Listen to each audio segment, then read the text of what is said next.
what I'm very interested in helping businesses do is construct brilliant teams, because in our view, my view, the only asset in your business that makes money are the people. Products and services are actually irrelevant. And you could, Dave, give me any search term you like, and I could plug it into Google right now, and I would come up with 25 million competitors. So what's the differentiator? It must be the people. So the book that I wrote was all about extracting a framework from elite sports coaches and how they build teams and put it into a business context. And so what we do in our coaching and our workshops now is teach business owners a strategy for building teams as if they were the head coach of a sports team, or they were a theatre director or the conductor of an orchestra. Because it's all about the experience they give the customers that is important. And you do that through having a great team.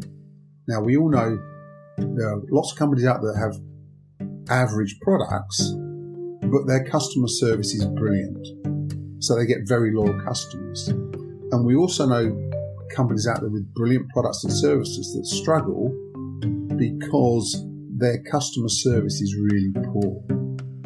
So the only differentiator must be the people.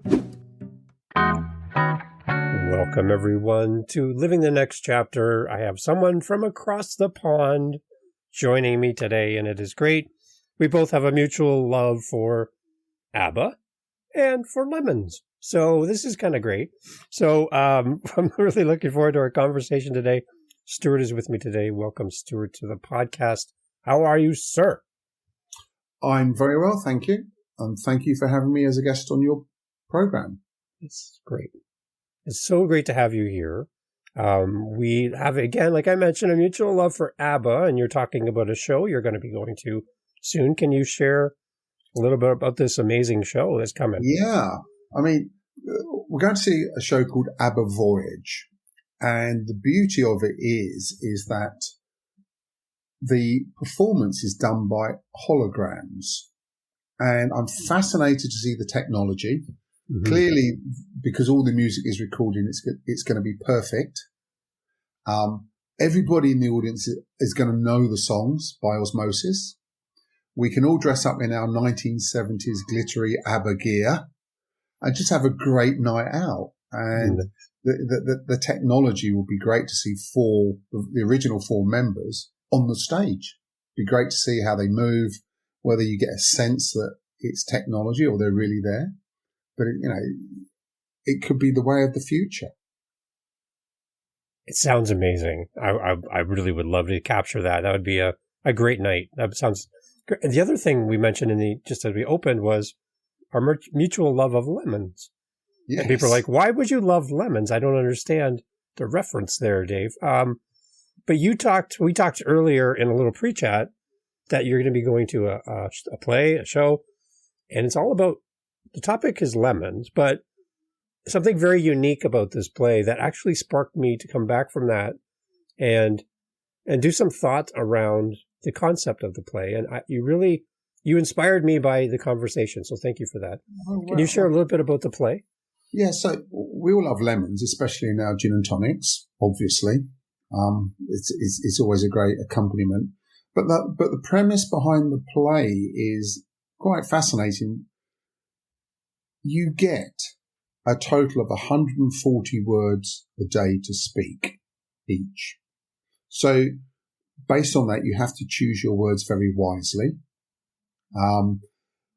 Don't argue because you waste a lot of words. Don't go down rabbit holes in conversations because you literally run out of words at the end of the day.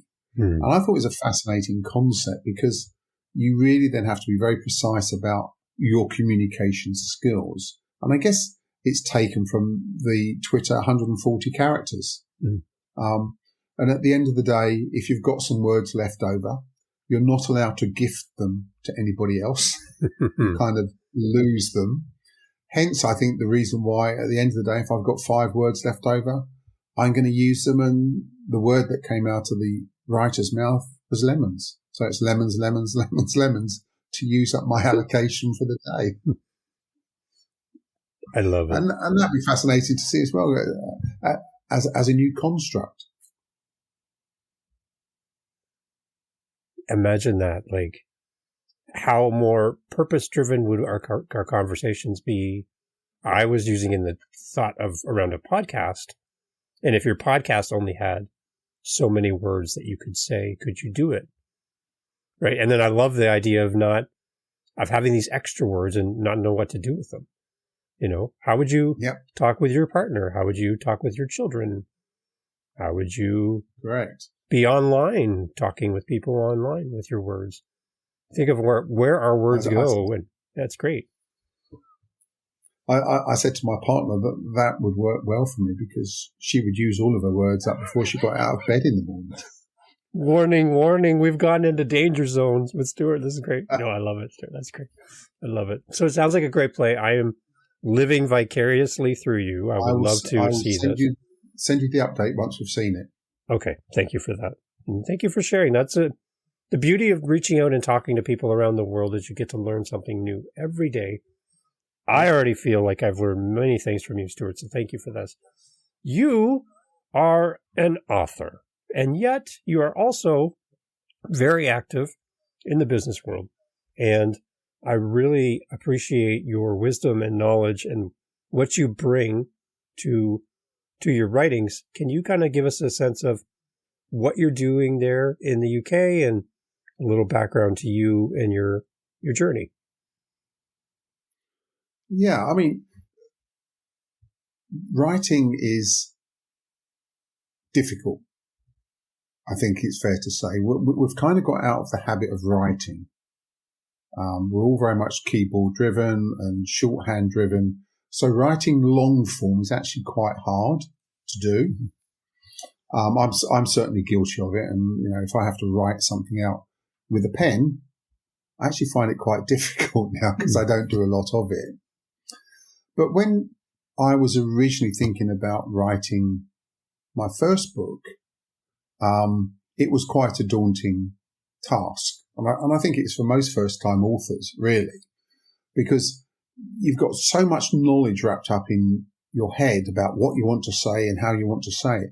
Actually getting it down on paper or on a screen is really, really difficult to do.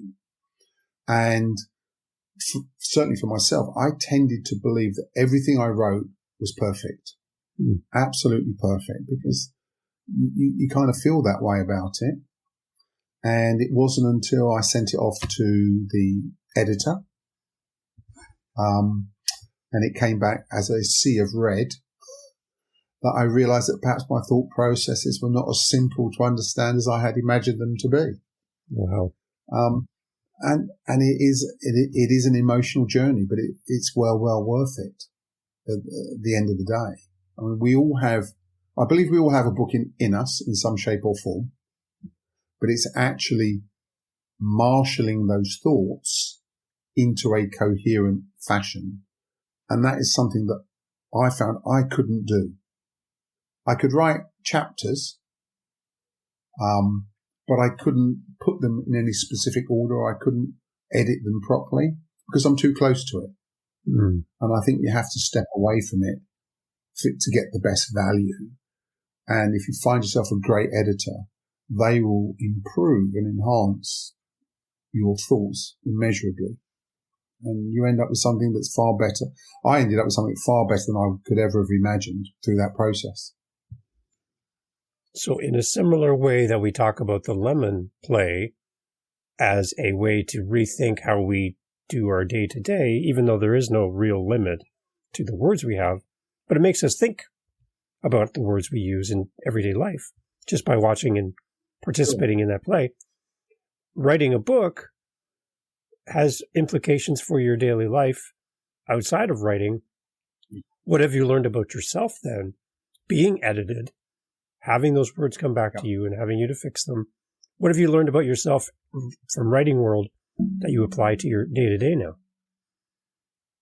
I've learned that I'm a very sensitive soul. Nobody likes to be picked up on mistakes or anything else, but you have to go with independent, third-party, objective, constructive criticism of what you're doing. And I think that for most experts in their field, they tend to assume that whoever they're talking to has had the same level of experience as they do. Mm.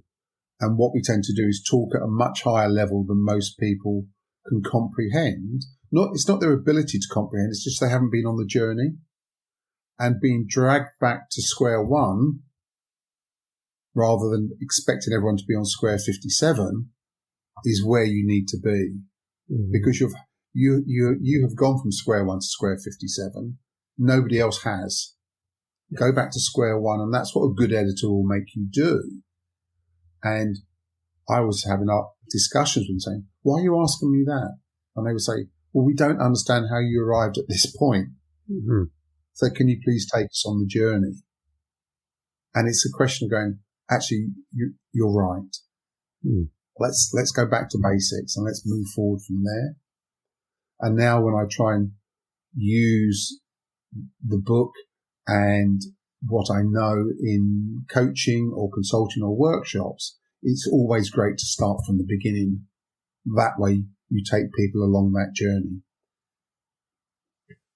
So let's talk a little bit about your coaching and your workshops. Can you let people know what you're doing, what you're actively putting out into the world? I'm really interested in that as well. Yeah, sure. So what I'm very interested in helping businesses do is construct brilliant teams, because in our view, my view, the only asset in your business that makes money are the people. Mm-hmm. Products and services are actually irrelevant. And you could, Dave, give me any search term you like, and I could plug it into Google right now, and I would come up with 25 million competitors. So what's the differentiator? It must be the people. Mm. So the book that I wrote was all about extracting a framework from elite sports coaches and how they build teams and put it into a business context. And so what we do in our coaching and our workshops now is teach business owners a strategy for building teams as if they were the head coach of a sports team, or they were a theatre director or the conductor of an orchestra, because it's all about the experience they give the customers that is important. And you do that through having a great team. Now, we all know there are lots of companies out there that have average products, but their customer service is brilliant. Mm-hmm. So they get very loyal customers. And we also know companies out there with brilliant products and services that struggle because their customer service is really poor. Okay. So the only differentiator must be the people. So as a business owner, we teach them what's the strategy for getting a great team. How do you build a great team? And it's a really engaging process because people are hard, right? Everybody's different. Yeah. A brilliant employee today can be the worst employee on the planet tomorrow. And it has nothing to do with the business. Mm. It's something's affected them outside. But if you're not in tune with them and have a great relationship with them rather than a transactional one, you don't know how to deal with that situation. You don't have the wherewithal to approach them and say, hey, what's wrong? Can I help? Do you need time off? Because your relationship is transactional. You give me your time, I give you money. Mm. Is the transactional way most people work. Whereas we know in elite sports or performance, that isn't the transaction. The transaction is all about the end user customer. And correct. And they know each other much better and they can coach each other to do that. So that's what we help people do. And that's what the book lays out in a framework for businesses to understand. How do you build this team? Because if I said to most top sports coaches, who do you want in your team next year? They could tell me. And they could tell me why. Because they're trying to get better. They're trying to get a better team ethic going. If I ask most businesses, the chances are they don't know. And that's the problem. They don't know who they need to have a better business. So tell me a little bit about the research behind the book, as far as using sports as a platform to kind of help share the message of the book. How did you kind of generate the background for this? So I was very fortunate. Because I had various contacts, they put me in touch with a load of elite sports coaches. And I approached them. I said, hey, look, I'm thinking about writing a book. I'd like to get your thoughts on how do you build the teams that you have built that have been very successful. And it came down to some very simple things. Things like, if you didn't have the required skills, you wouldn't be in my roster.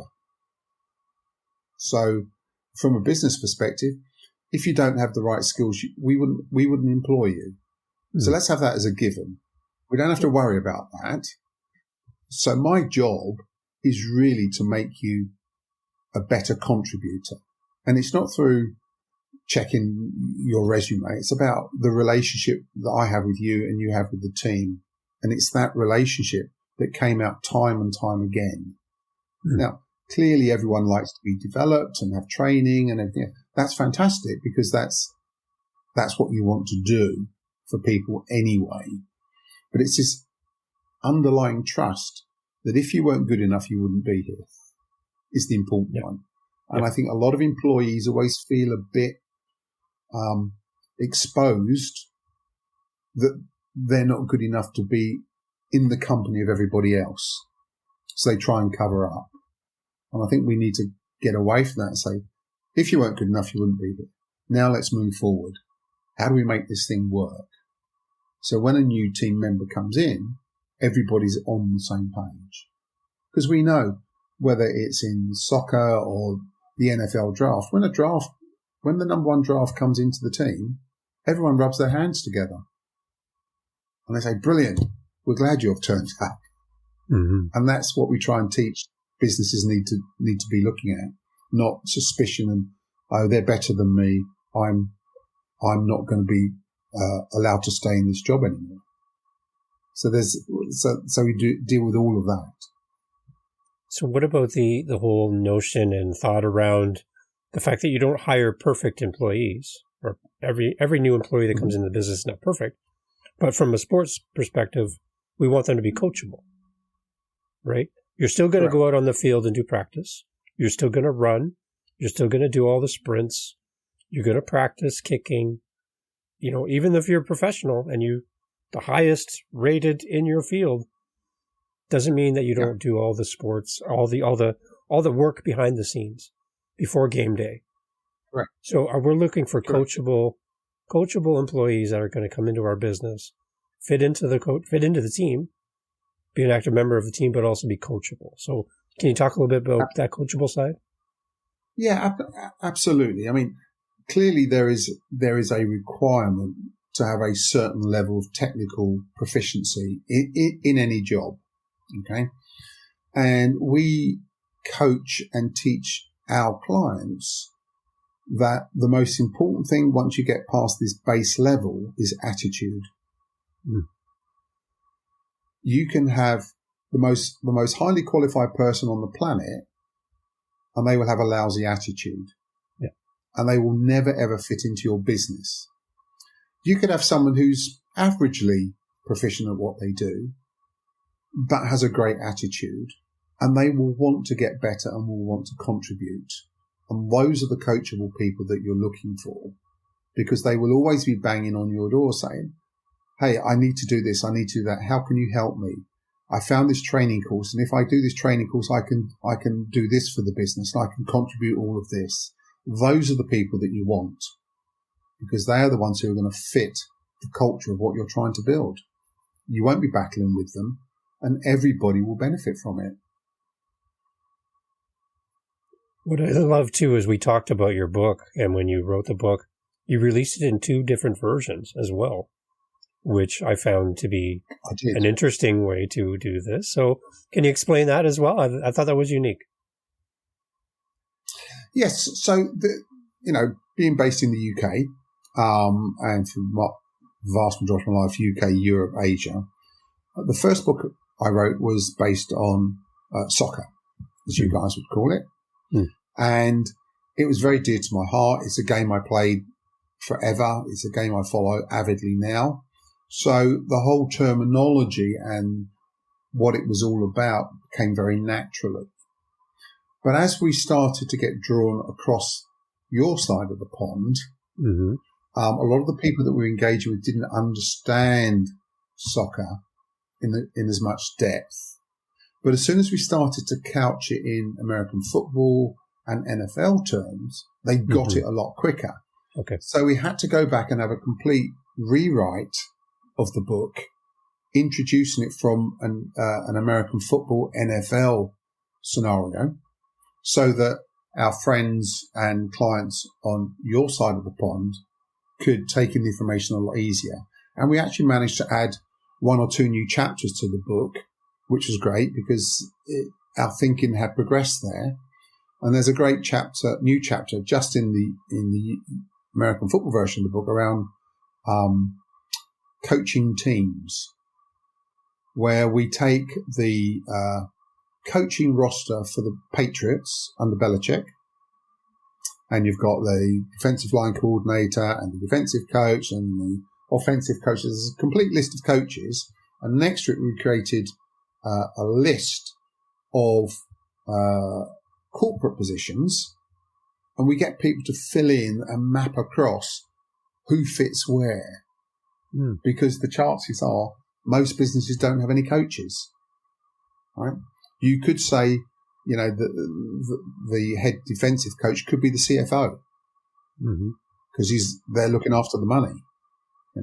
The offense could be the VP of sales, but actually mapping it across and seeing how many people you're missing is quite interesting. Mm-hmm. That's an interesting visual. You try to picture that. You can see the title and a blank space where there's no name, and go, uh-oh, here's some gaps in our lineup. Correct. I like that. It was just a way of trying to get people to visualize where they may be weak from a coaching perspective. Who's the person that's coaching the CFO even? Everyone needs coaching. Who's coaching the CEO? It's interesting, and in some of our work where we have reorganized teams, some teams have downsized because you end up with lots of people doubling up, and you turn around and say to the business owner, okay, your company has gone from 50 employees to 45 employees because we've reorganized stuff. How many coaches are you now going to employ to ensure the 45 that are left perform more efficiently and better? And we get a blank look back and say, why would we need to coach people? Well, because everybody needs help. Mm-hmm. And putting people in the wrong position that does not suit their, like if you take in the American football, you take the quarterback and make him the kicker, that makes no sense at all.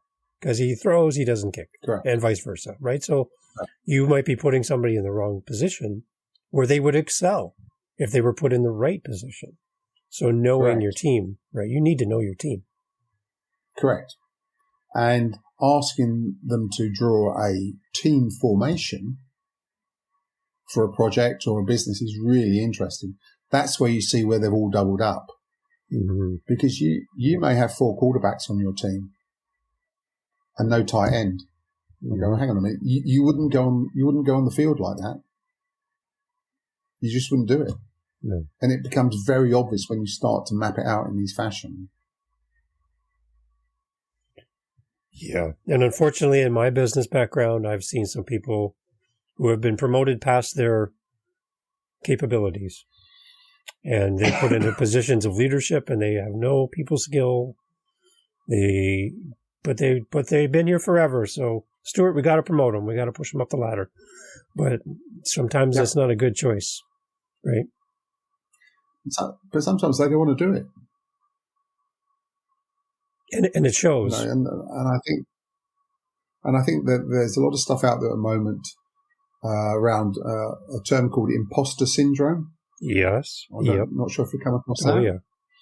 These are the people who have been promoted beyond where they should be, and they feel really, really uncomfortable because they feel like imposters. And the confidence goes out the window then, to be effective and take leadership and take us to where we need to go. They don't know where to go. Correct. So. Correct. Yeah. It's not their fault. Interesting. No, it's not. No. Yeah, you're right.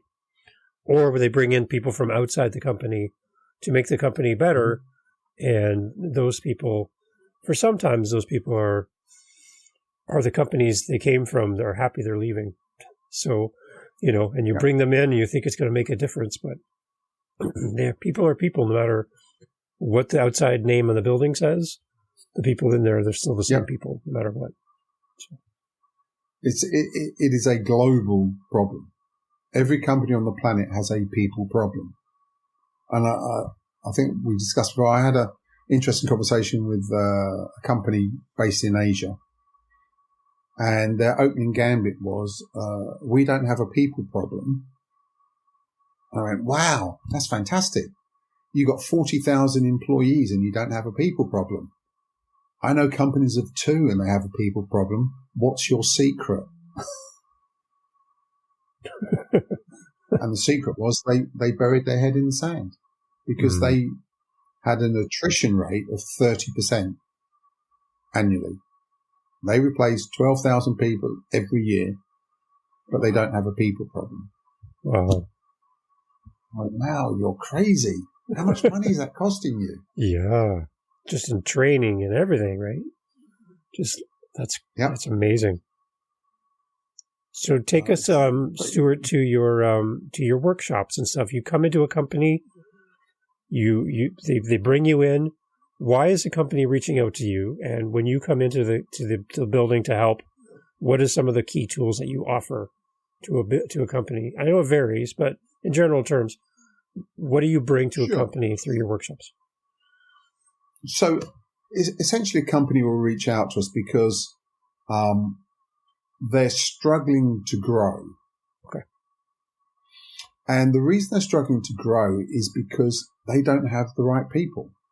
It's not a question, it's very rarely a question of they've got the wrong product or the wrong service. They don't have the right people to grow and they don't know how to grow. And so they'll reach out and say, look, there's a war for talent out there. We haven't got the right talent. We can't find the right talent. And it always comes down to they don't know who they're looking for. They have a vague idea that they may need a new VP of sales or a new VP of marketing or a new production director. They have a vague idea, but they have no strategy for how they're going to attract the right person. And what we do is we give them 18-month, 2-year strategy on who they should be hiring and when, if they're going to grow. And we do that in a number of different ways. We built something that all the clients love. We built a board game to help them with this strategy, where we can model the project or the scenario they're trying to solve, and with the board game, build the team throughout the gameplay. So they will know in 3 months' time they need this person. This is the role that we've identified. This is the company we think they're probably currently working in. This is how much we think we're going to have to pay them. This is how we're going to pitch the opportunity to them. And this is how we're going to get our recruitment company to go and poach them. We give them all of that strategy. So they have that very clear. And the fact that they can identify individuals and competitors that they think would be the right fit is of enormous value. It then gives them the opportunity to go to the recruitment company and say, we want Dave. This is where he is. This is how much he's being paid. We've bumped into him several times at networking events and county fairs and whatever, and he knows us. We think we want him. Go and get him for us. Mm. It's a bit like trading in American football, right? Yeah. But it's something you need to be doing all the time. And having a strategy in place that says if you want to go from point A to point B, at point B your team is not the same as at point A, but we know what point the team at point B looks like, let's go get them. And it's that strategy that they employ us to help them with. We don't do the recruitment. We don't do all the interviewing. We just give them the strategy and the vision for who they want. Because if your business is going to double in the next 2 years, the people who are with you now won't be the people who you end up with. And you need to recognize that. It's really important.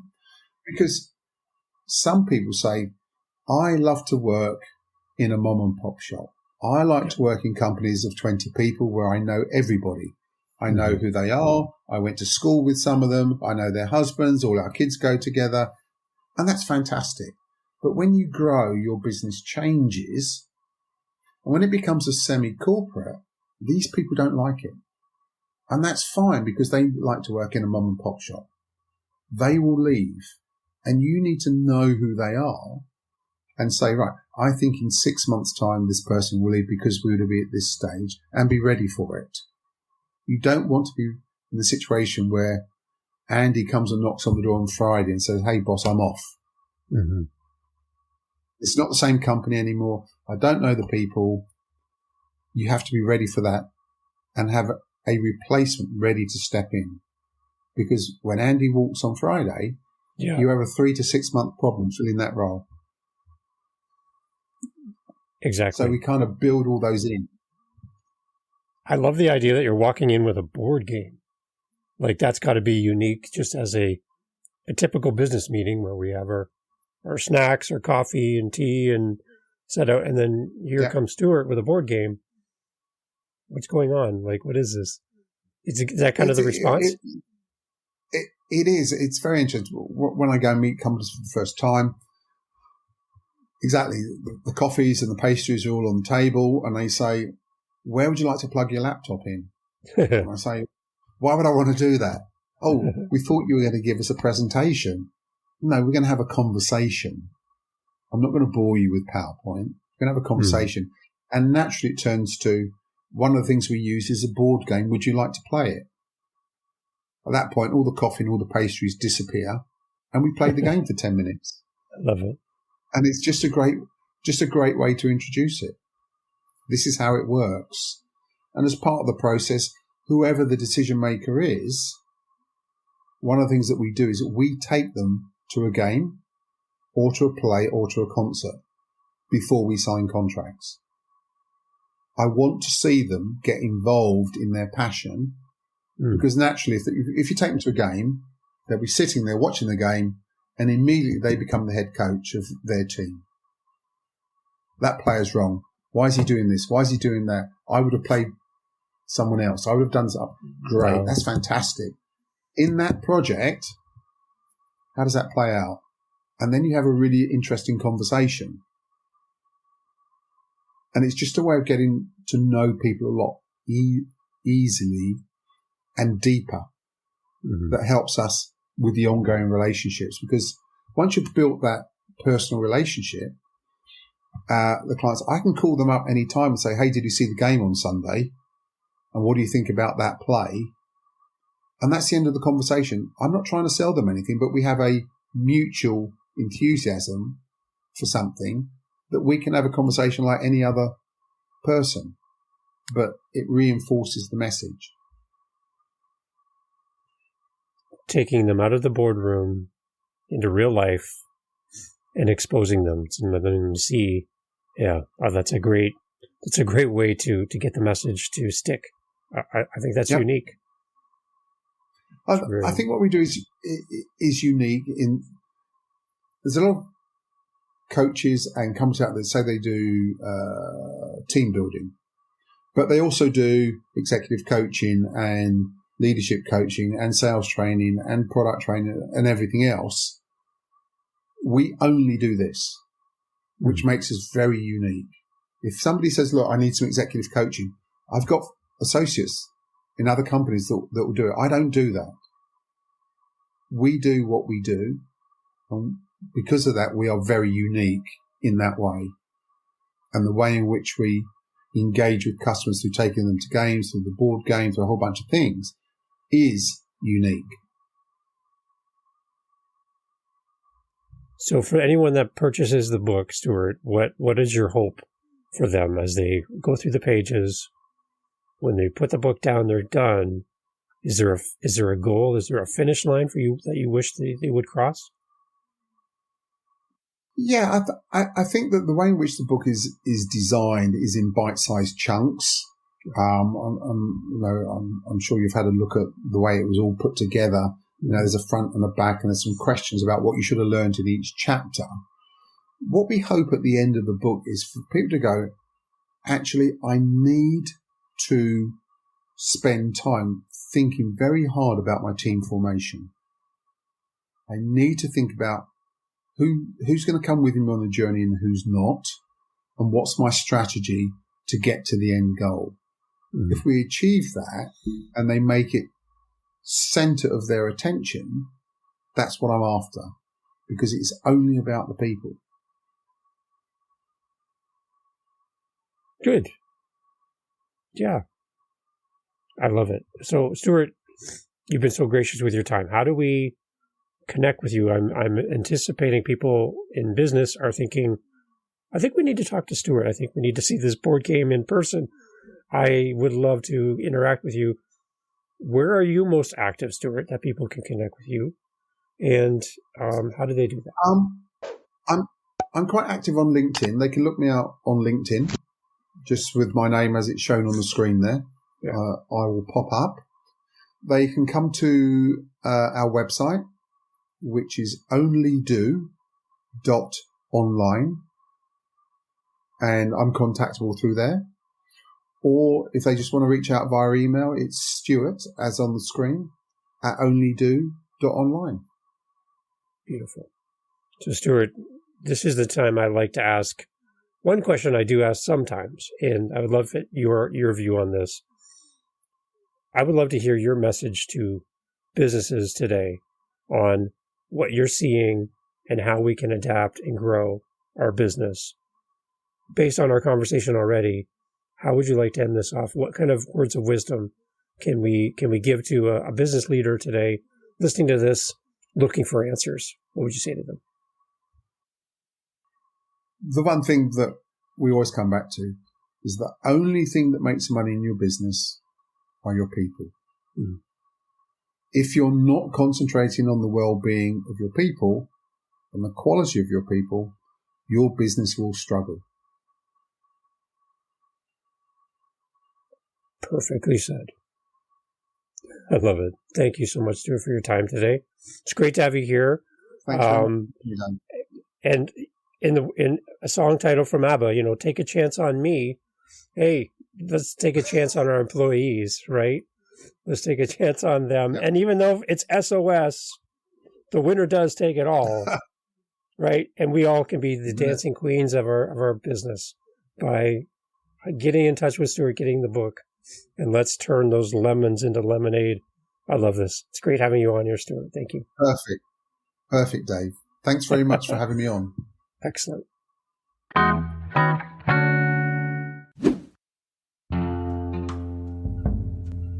Jumping here at the very end, I want to thank you for coming. We have listeners around the world, and I got to tell you, as a podcaster, it is so great to hear back from the people who listen to the show. Now, you are still here. The podcast's over. Like, we're sweeping up and putting the chairs away. You're still here. So, hi. I would love to talk to you. No, I really, really would. I would love to hear your voice. I would love to hear from you through email. You can do all that at livingthenextchapter.com. I say it fast because I love it. Living the Next Chapter. It's the name of the podcast. .com. How's that for easy? Right? Right. So come on over there and let's have a conversation. You can set up time in my calendar. You can, air quote here, book time in my calendar, book next chapter. Let's have a conversation. Thanks for being here. See you on the next one. Cheers.